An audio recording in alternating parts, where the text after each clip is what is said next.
आज तक नहीं डाला। सरकार झूठ बोलने में बहुत माहिर है, हमको मिसगाइड करने में बहुत माहिर है। राहुल गांधी हमेशा सवाल पूछते थे कि कितने दलित है, कितने आदिवासी है, लेकिन जब से ये फैसला आया है सुप्रीम कोर्ट का, उसके बाद राहुल गांधी कुछ बोले नहीं। हर नेता कुछ बातें खुले रूप में नहीं कह सकता। देखिए, कुछ अपनी उनकी राजनीतिक व्यवस्था है, वो अपना हर आदमी अपना नफा नुकसान देखता है, कुछ चीजें आदमी ऑफ द लाइन करता है। सुप्रीम कोर्ट में उन्होंने जो अपना अधिवक्ता भेजा, उन्होंने भी पैरवी नहीं की आपके समर्थन में SC/ST के रिजर्वेशन की। बात यह है कि राज्यसभा के सांसद है कपिल सिब्बल, जो कि समाजवादी पार्टी ने जिन्हें भेजा, वही आरक्षण की खिलाफत कर रहे थे। धर्मेंद्र यादव ने ये कहा कि हम धर्मेंद्र यादव जो है वो उनके रिश्तेदार हैं, यादव परिवार से हैं। उन्होंने ये कहा कि हम 40 साल से, भले पार्टी तो 40 साल हुआ नहीं बने, लेकिन उन्होंने कहा हम 40 साल से इस उपवर्गीकरण का इंतजार कर रहे हैं। अब ट्वीट आया ना, यही तो मैं कह रहा हूँ। कह रहे ट्वीट में निबंध लिखा। देखिए, अब जब राजनीति देखिए, कुछ चीजें अगर उनकी पार्टी में साथ खड़ी, एक व्यक्तिगत सांसद अलग खड़ा है, वो मायने नहीं रखता है।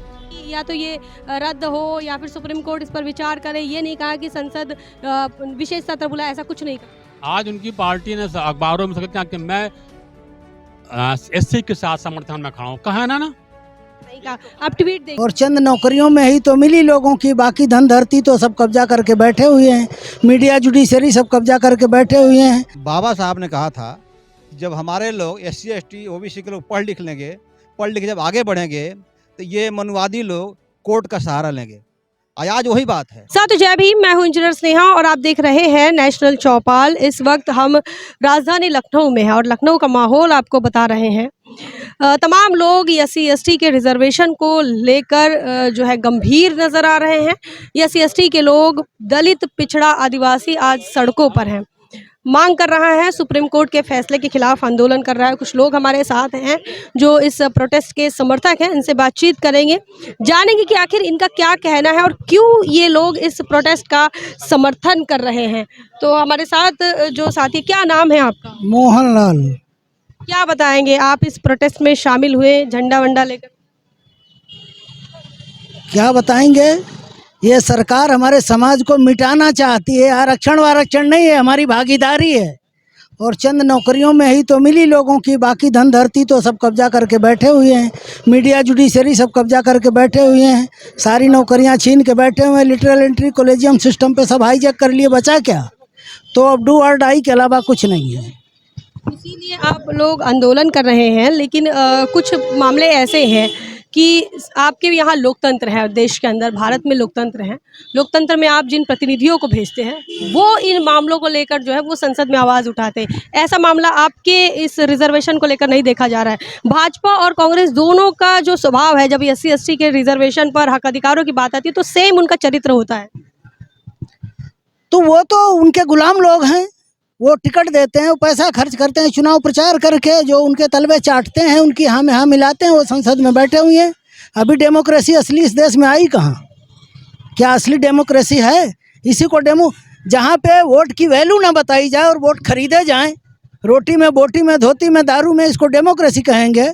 कितने लोग जानते हैं डेमोक्रेसी की परिभाषा क्या है? तो ये तो चंद लोग चला रहे, जो आज़ादी के पहले चला रहे थे, वही बैठे हुए सत्ता में हैं। उनकी वही सोच है, मनोविधान लागू होना चाहिए। आप अपने समाज को जो मिटाने से अगर बचाना चाहते हैं, तो क्या है आपके पास, क्या कोई सॉल्यूशन है जो आप हमारे चैनल के माध्यम से सरकार को दे पाएं? ने कहा जब सारे हथियार फेल हो जाएं तो एक ही है, आंदोलन। और तो ये सुनने वाले हैं नहीं। अब आज जब हमारे पूरे देश में लोग उतरे हुए हैं, तो कितनी आंख बंद करेंगे? और ये बहुत बड़ी जागृति है। मोदी सरकार घुटने पे आएगी? ऐसा है जो कहते हैं वो करते नहीं, और जो करते हैं वो कहते नहीं। इन पे भरोसा करके हम जो है अपने को धोखा नहीं दे पा रहे हैं। बोलना चाहेंगे? हम लोग ला चुके हैं इनको। 2 अप्रैल 2018 में जब हमने आंदोलन किया था, सरकार घुटने पाई थी, और 2 अप्रैल की रात 9 बजे टीवी पर उस समय तत्कालीन गृह मंत्री राजनाथ सिंह, तत्कालीन विधि मंत्री जो बिहार के जो है, नाम बोल रहा हूँ मैं, रविशंकर आकर कहा था, टीवी पे स्टेटमेंट है, आप देख लीजिएगा, कि हम आरक्षण को ST/SC एक्ट के मामले पे नवी सूची में डालेंगे। आज तक नहीं डाला, आज तक नहीं डाला। सरकार झूठ बोलने में बहुत माहिर है, हमको मिसगाइड करने में बहुत माहिर है। आज जब हमने 2024 में उनको घुटने पे ला के रख दिया, इससे पहले 2014-2019 के शपथ ग्रहण समारोह में पीएम साहब संविधान पुस्तिका लेकर के नहीं आए थे, हमने घुटने पे ला दिया तब पुस्तका लेकर के आए। ये हमारी एकता का बल है आज कि हम एजुकेशन से पहले ही 47 बायलैटरल एंट्री उन्होंने रोक दी। ये हमारी एकता का बल है। राहुल गांधी हमेशा सवाल पूछते थे कि कितने दलित है, कितने आदिवासी है, लेकिन जब से ये फैसला आया है सुप्रीम कोर्ट का, उसके बाद राहुल गांधी कुछ बोले नहीं। देखिए, वो एक संवैधानिक व्यवस्था है, हर नेता कुछ बातें खुले रूप में नहीं कह सकता। सुप्रीम कोर्ट में उन्होंने जो अपना अधिवक्ता भेजा, उन्होंने भी पैरवी नहीं की आपके समर्थन में SC ST के रिजर्वेशन। देखिए, कुछ अपनी उनकी राजनीतिक व्यवस्था है, वो अपना हर आदमी अपना नफा नुकसान देखता है, कुछ चीजें आदमी ऑफ द लाइन करता है। बड़ी बात यह है कि राज्यसभा के सांसद है कपिल सिब्बल, जो कि समाजवादी पार्टी ने जिन्हें भेजा, वही आरक्षण की खिलाफत कर रहे थे। देखिए, कुछ चीजें अगर उनकी पार्टी हमारे साथ खड़ी, एक व्यक्तिगत सांसद अलग खड़ा है, वो मायने नहीं रखता है। उनकी पार्टी के नेता धर्मेंद्र यादव ने ये कहा कि हम इस नहीं, धर्मेंद्र यादव जो है वो उनके रिश्तेदार हैं, यादव परिवार से हैं। उन्होंने ये कहा कि हम 40 साल से, भले पार्टी तो 40 साल हुआ नहीं बने, लेकिन उन्होंने कहा हम 40 साल से इस उपवर्गीकरण का इंतजार कर रहे थे। देखिए, हर आदमी जब तक अखिलेश यादव पर दबाव नहीं बना दलितों आदिवासियों का, तब तक उनका ट्वीट नहीं आया था। अब ट्वीट आया ना, यही तो मैं कह रहा हूँ। कह रहे ट्वीट में निबंध लिखा है उन्होंने। देखिए, अब जब राजनीति ये राज नहीं कहा, उन्होंने ये नहीं हाँ। कहा कि या तो ये रद्द हो या फिर सुप्रीम कोर्ट इस पर विचार करे, ये नहीं कहा कि संसद विशेष सत्र बुलाए, ऐसा कुछ नहीं कहा। आज उनकी पार्टी ने अखबारों में सकता कि मैं SC के साथ समर्थन में खड़ा हूँ, कहा है ना नहीं कहा। आप ट्वीट देखिए एक बार, और भी लोगों से बातचीत करेंगे। क्या कहेंगे लगातार रिजर्वेशन को लेकर इस देश के अंदर आप आरक्षणधारियों पर सवाल खड़े होते, कहते योग्यता नहीं है इसलिए आपको आरक्षण चाहिए, भीख समझते हैं ये आपके आरक्षण। बाबा साहब ने कहा था जब हमारे लोग SC ST OBC के लोग पढ़ लिख लेंगे, पढ़ लिख के जब आगे बढ़ेंगे तो ये मनुवादी लोग कोर्ट का सहारा लेंगे। आज वही बात है। ये कोर्ट अपने आप से फैसला नहीं दिया है, ये भारतीय जनता पार्टी और RSS की देन है कि उसके आड़ में कोर्ट ने SC ST के खिलाफ फैसला दिया है, और ये फैसला नहीं, ये संविधान खिलाफ है, आरक्षण को ख़त्म करने का तरीका है। चंद्रचूड़ जो है उनको रहनुमा समझ रहे थे तमाम अम्बेडकरवादी लोग। उन्हें लग रहा था कि चंद्रचूड़ जो है चीफ जस्टिस ऑफ इंडिया, वो इस देश के अम्बेडकरवादियों को समझते हैं, ऐसा कहा जा रहा था। लेकिन हमको पूरी तरह से लगता नहीं है, क्योंकि कुछ ऐसा फैसला सुनाते, शुरू में ऐसा बात करते हैं कि लगता है कि हमारे हैं, लेकिन लास्ट में घुमा फिरा के हमारे खिलाफ फैसला दे देते हैं हमेशा। हर फैसला देख लीजिए उनका, घुमा फिरा करके वो घुमा फिरा के फैसला देते हैं। और ये इनकी चाल ऐसी है कि दांत वाले को चना नहीं देंगे। चना किसको देंगे? जिसके दांत नहीं है।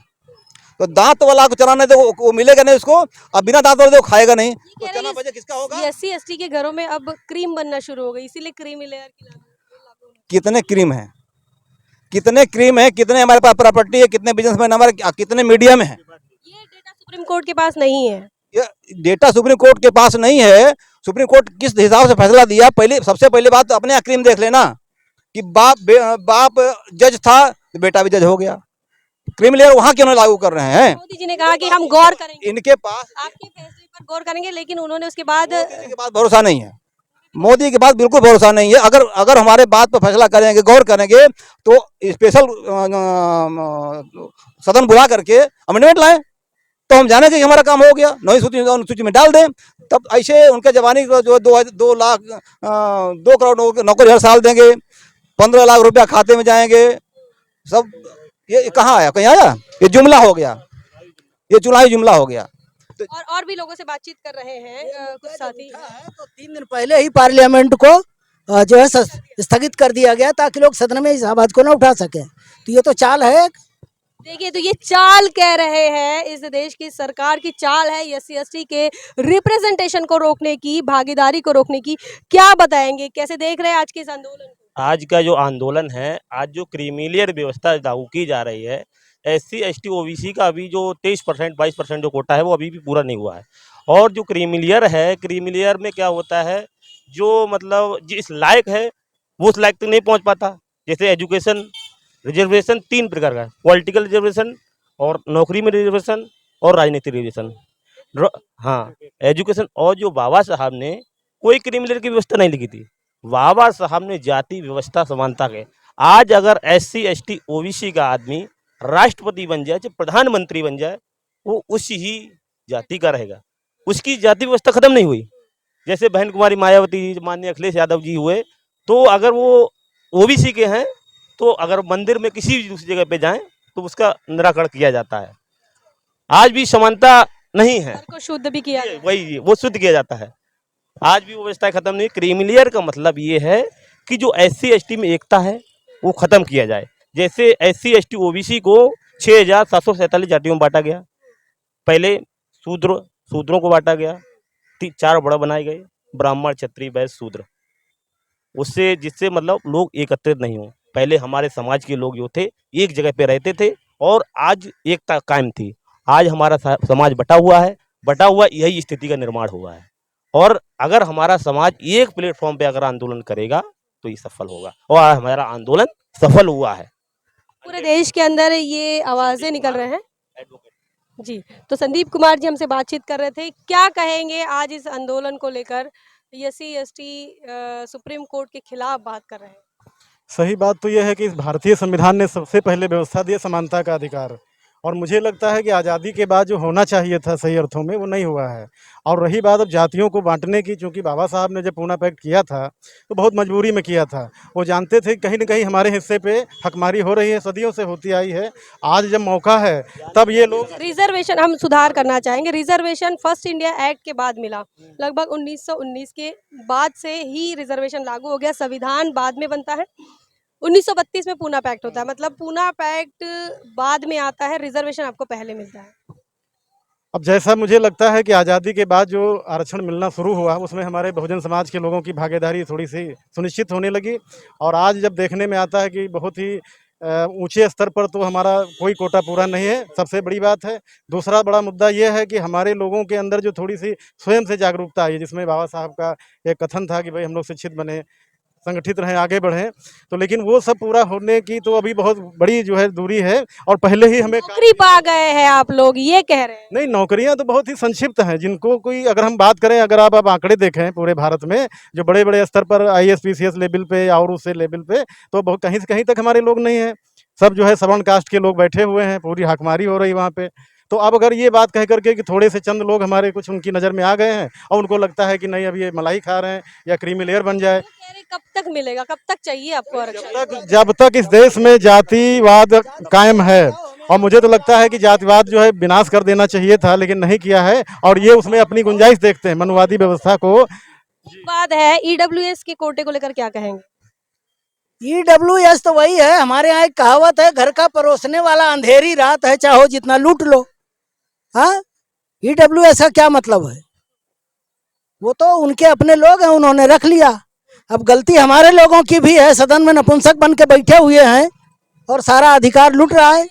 EWS में कि वह आर्थिक आधार पर होगा। दूसरी बात, इसमें SC ST OBC का कोई भी कैंडिडेट शामिल नहीं हो सकता। आर्थिक आधार पे देगा कौन? सर्टिफिकेट देने वाले तो वही बैठे हैं। हाँ, अमित शाह का लड़का जो है उसकी कितनी योग्यता है? हाँ, तो ये सब पूरा परिवारवाद, जातिवाद, भाई भतीसारेवाद के जो है ये सब जनक पोषक प्रचारक है और सारा कुछ अपनी जेब में रखना चाहते हैं। हम तो कहते हैं सिर्फ जाति का कालम हटाइए, समान शिक्षा और समान सिलेबस, और जहाँ जो है DM और नेता का बच्चा पढ़ेगा वहीं मजदूर का पढ़ेगा। हम चुनौती देते हैं, ले जाओ, हमें नहीं चाहिए आरक्षण, आओ। तो आप चाहते हैं कि शिक्षा में सभी लोग एक साथ बैठे, तब जाकर बात हो, जातियाँ खत्म हो, जाति भेद खत्म हो, तब जाकर रिजर्वेशन को खत्म करने की बात की जा सकती है। लोगों से बातचीत कर रहे थे। आज पूरा माहौल जो है वो SC ST रिजर्वेशन को बचाने का है। ट्विटर पर ट्रेंड चल रहा है 21 अगस्त भारत बंद, ट्रेंड चल रहा है सेव रिजर्वेशन, ट्रेंड चल रहा है SC ST का रिजर्वेशन बचाओ। क्या कहना चाह रहे थे वकील साहब जी, बोलिए। जी, आपने जो अखिलेश यादव वाली बात कही थी, अखिलेश यादव समाजवादी पार्टी, कांग्रेस और बीजेपी नांगनाथ है, कांग्रेस सापनाथ है। तो कांग्रेस और कांचीराम साहब की लाइन हो गई। वही तो मैं बता रहा हूँ, बीजेपी और कांग्रेस की विचारधारा एक है। इस टाइम कांग्रेस और समाजवादी दोनों इक्वल लाइन में चल रही हैं। तो जो कांग्रेस की विचारधारा है वो अखिलेश यादव की विचारधारा में कॉन्टैक्ट हो गई है, लेकिन उन्होंने जो हमारे बहुजन लोग हैं वो विचारधारा को अपने अंदर फॉलो कर रहे हैं। अखिलेश यादव ने दो जो बिल फाड़ा था रिजर्वेशन का, वो उनकी विचारधारा आरएसएस की विचारधारा प्रभावित हो गई। अगर हम हैं, अगर आरएसएस के उसमें संगठन में चले जाएंगे तो हमारी विचारधारा समाज के प्रति नहीं रहेगी। हमारी विचारधारा किसके प्रति रहेगी? धर्म के प्रति रहेगी। आज मतलब एससी एसटी के जो लोग हैं वो कांग्रेस भाजपा इनकी विचारधारा को समझ रहे हैं कि जब अधिकारों की का हनन होता है, अधिकारों को लूटा जाता है और आपकी हकमारी की जाती है, तो ये लोग जो है मुंह में शक्कर दबाकर चुपचाप बैठे रहते हैं, बात नहीं करते हैं। मल्लिकार्जुन खड़गे के नाम पर वोट मांगा गया, कहाँ दलित नेता हैं। वोट मांगा गया संविधान पर, वोट मांगा गया बाबा साहब पर, लेकिन बहुजन समाज जो है वो गुमराह तो हो गया। लेकिन आज की तारीख में आज राहुल गांधी कहाँ हैं, ढूंढ रहे हैं लोग ढूंढ रहे हैं कि समाजवादी पार्टी का झंडा कहाँ है। लोग ये ढूंढ रहे हैं कि ये जो इंडिया अलायंस बाबा साहब के मिशन मूवमेंट को बचाने की बात कर रहे थे, जाति जनगणना की बात कर रहे थे, वो कहाँ खो गए हैं, कहाँ गुम हो गए। सारे सवाल धरे के धरे हैं और एससी एसटी के इस रिजर्वेशन के मामले को लेकर लोगों का आक्रोश कम नहीं हो रहा। पूरे देश की तस्वीरें आपको दिखा रहे हैं, दिल्ली से लेकर उत्तर प्रदेश तक, लखनऊ तक आपको बता रहे हैं कि लोग क्या सोच रहे हैं। क्या आपका मानना है? कमेंट सेक्शन में ज़रूर लिखिए। बने रहे नेशनल चौपाल पर, तब तक के लिए जय भीम, जय भारत।